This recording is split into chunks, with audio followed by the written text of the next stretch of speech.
Like, share, subscribe. हाय, नमस्कार मंडळी, कशा आहात तुम्ही? मजेत ना?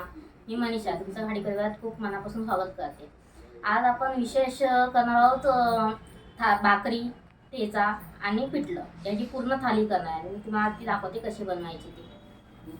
तर चला सुरुवात करूया. प्रथम आपण ठेचा बघणार आहे, तर त्याच्यासाठी लागणारं साहित्य आपण बघून घेऊया काय काय घेणार ते.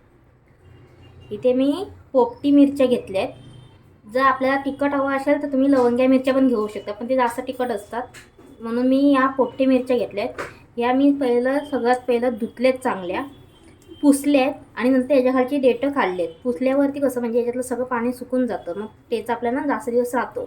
त्याच्यासाठी मी ह्या धुतल्यात आधी, पुसल्यात आणि मग याचे तुकडे करून घेतले. लसूण घेतला आहे. लसूण मी ठेचून घेतलं आहे. जेव्हा आपण लसूण अक्कंड घेतो ना तेव्हा लसूण वरतूनच भाजला जातो आणि लसणाच्या आतल्या ना म्हणजे तो लसणाचा चव लागते, म्हणून मी लसूण भाजून घेतलं. तर हा आपला लसूण पूर्ण हातपर्यंत चांगला भाजला जाईल. आपण शेंगदाणे घेतले, ते आपण सालीसकटच घेणार आहोत. एक लिंबू घेतलं आहे लहान, जर मोठा साईजचा असेल तर आपण अर्धा घ्यायचा आहे. इथे थोडंसं जिरं घेतलं आहे चमचाभर आणि इथे कोथिंबीर घेतली थोडीशी. तर आता आपण साहित्य झालं आहे बघून आता आपण कृतीला सुरुवात करू. आपण ठेवूया.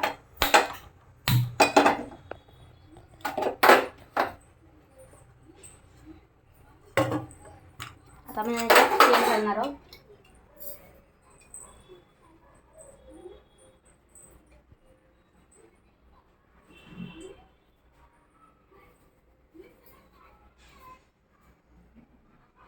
मी इथे 2 चमचे तेल घेतले.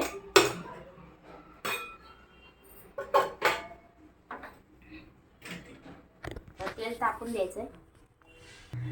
इथे आपल्याला तेल तापलंय. आता आपण याच्यात पहिलं मिरच्या भाजून घेणार आहोत.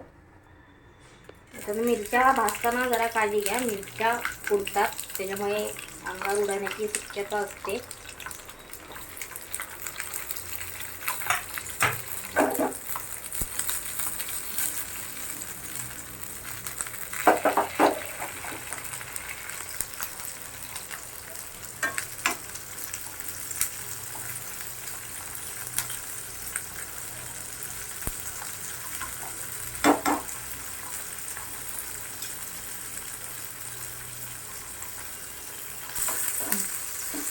याचा आपल्याला पूर्ण असं जरा करपूस होईपर्यंत चांगल्या भाजून घ्यायचे आहे. आपण भाजताना सगळं वेगवेगळं भाजणार आहे, कारण की मिरच्याला जरा जास्त वेळ लागतो. आपण लसूण टेचून घेतला त्याच्यामुळे आपल्याला कमी वेळ लागेल.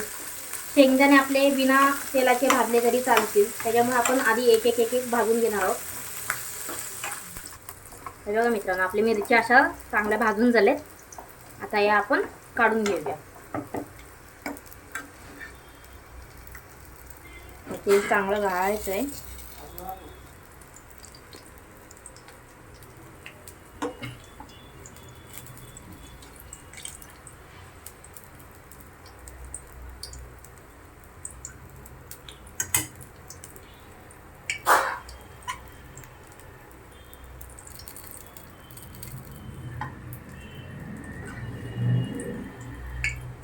मिरच्या झाल्यात काढून. आता आपण त्याच तेलात आपण आता लसूण आधी भाजून घेऊया.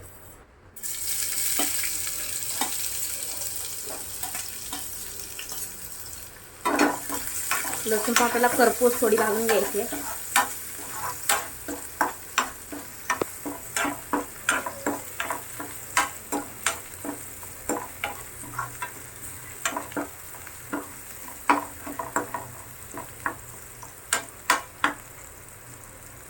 लसूण ठेचल्यामुळे आपली लसूण पूर्ण आतपर्यंत चांगली भाजली जाते, पूर्ण अशी क्रिस्पी होते. त्याची टेस्ट अजून टेस्टला मस्त लागते.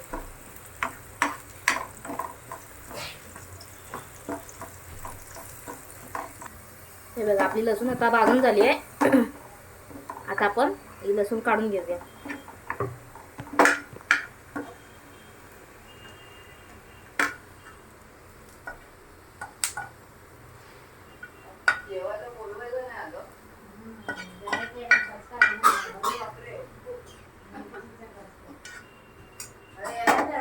आपलं थोडंसं तेल राहिलं आहे, याच्यात आपण शेंगदाणे भाजून घेऊया आणि जिरं.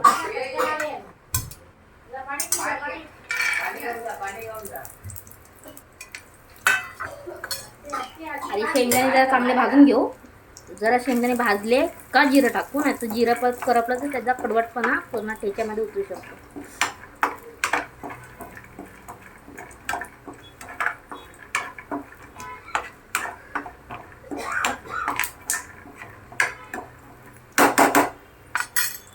आता इथले शेंगदाणे झालेत भाजून. आता आपण याच्यात जिरं ॲड करतोय. आपलं जिरं चांगलं तडतडलंय. आपण हे काढून घेऊ.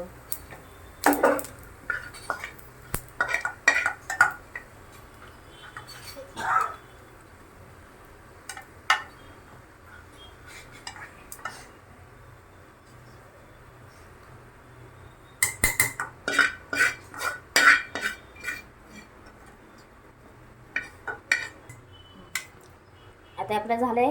तर आपण याच्यात कोथिंबीर घालणार आहे थोडीशी नावाला.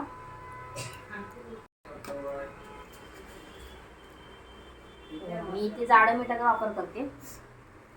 तर इथे मीठ टाकतोय.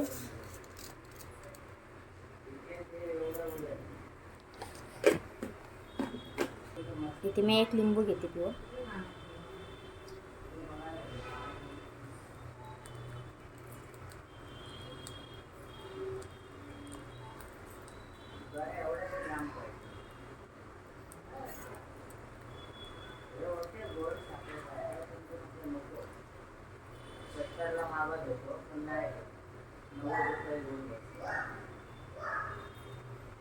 याला आपण आता 5 मिनिटं जरा थंड होऊन द्या. मग वाटून घेऊया. थोड्या वेळ तोपर्यंत आपण पिठलं करून घेऊया. आता आपण इथे पिठल्यासाठीचं साहित्य बघू. इथे मी चिरलेल्या मिरच्या घेतल्या. त्याच्या मी उभ्या चिरला दिले. याला चीर दिली अशी. उभा चिरलेला कांदा, कढीपत्ता, राई, लसूण थोडासा घेतलाय, हिंग आणि हळद. ते मी तुम्हाला दाखवताना फोडणीत दाखवेन. आणि इथे मी पीठ घेते. पीठ मी इथे 3 चमचे घेते मोठे. ते प्रमाण आपण आपल्या सोयीनुसार कमी जास्त करू शकतो. इथे मी 3 चमचे घेतले. मी 3 चमचे पीठ घेतले. आता मी या बेसनमध्ये थोडं पाणी घालून पातळ करून घेणार बॅटर. तर आधी मी पाणी थोडं घालते. पण जर जास्त पाणी घातलं ना तर आपल्या बेसनच्या गुठळ्या राहतात अशा. मग त्याच्यामुळे आपलं पीठ चांगलं मिक्स होत नाही. त्याच्यामुळे आधी थोडं पाणी घालून आपल्याला हे मिक्स करून घ्यायचं आहे.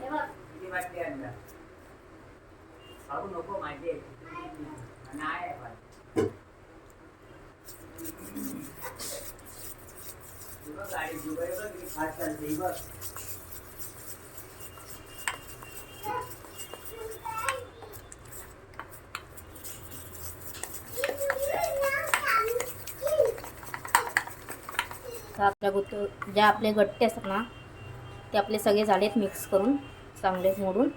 आता आपण आपल्याला जेवढं पाहिजे तेवढं याच्यात पाणी ॲड करणार आहोत.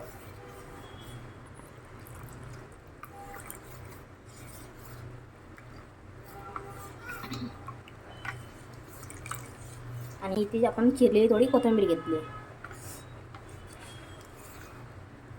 आता आपण पिठल्याला सुरुवात करू. कसं बनवायचं ते. मी इथे कढई ठेवली आहे. याच्यात मी तेल घालते आता.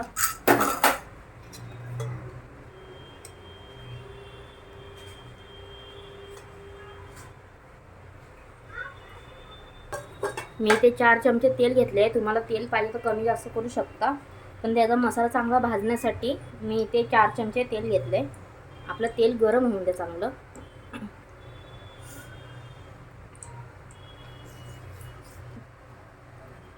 आता आपण याच्यात पहिलं राई टाकूया.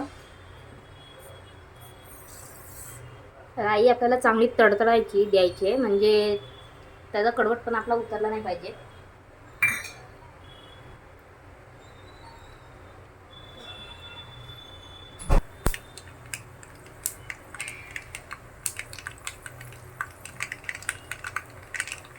आता आपली इथे राई चांगली तडतडते. मी गॅस जरा स्लो करते. आता मी याच्यात मिरच्या टाकते. या मिरच्यांना मी मध्ये चीर दिलाय, म्हणजे याचा तिखटपणा येईल आणि मिरच्या जास्त फुटणार नाही. त्याच्यामुळे भाजण्याची शक्यता कमी राहील.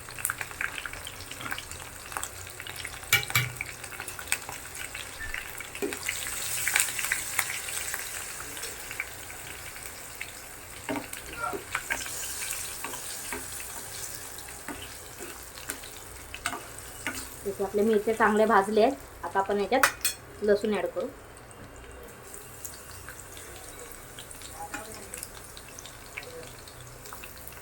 लसूण थोडा चांगला ब्राऊन होऊन द्या.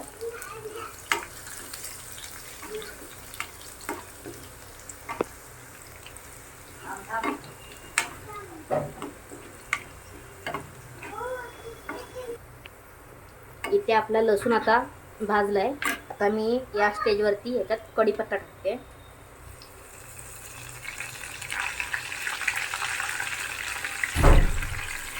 कढीपत्ता आपला चांगला तडतडला. आता मी याच्यात हिंग ॲड करते.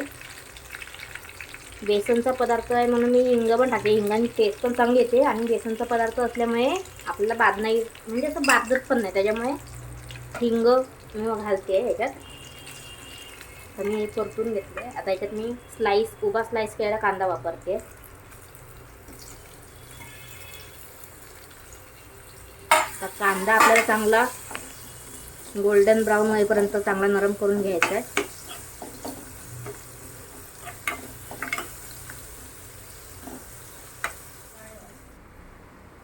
तर इथे आपला कांदा नरम होतोय, तोपर्यंत आपण हे थंड झालंय ठेच्याचं, तोपर्यंत आपण वाटून घेऊया.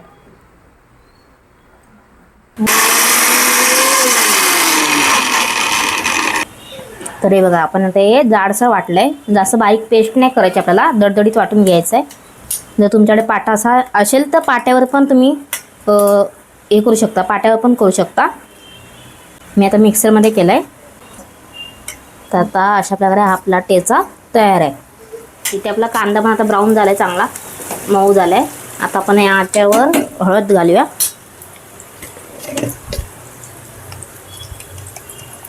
इथे अर्धा चमचा मी हळद घालते.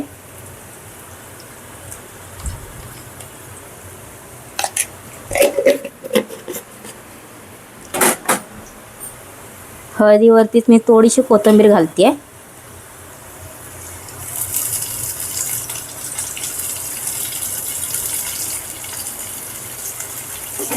आता आपण हे चांगलं परतून घेऊया.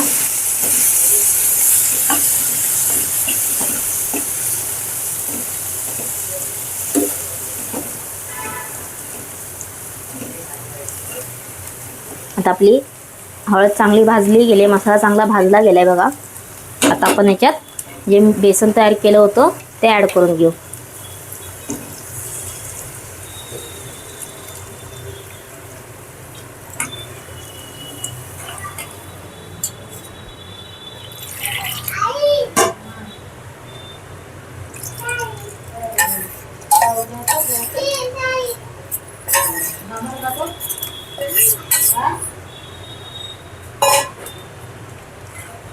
तुम्हाला जेवढं पाहिजे तेवढं तुम्ही पातळ करू शकता, पण आपलं पीठ चांगलं शिजलं गेलं पाहिजे म्हणून मी सध्या याच्यात पाणी घालते. आपलं पीठ चांगलं शिजलं गेलं पाहिजे. आता मी याच्यात मीठ ॲड करते. याच्यात मीठ ॲड करते मी आता.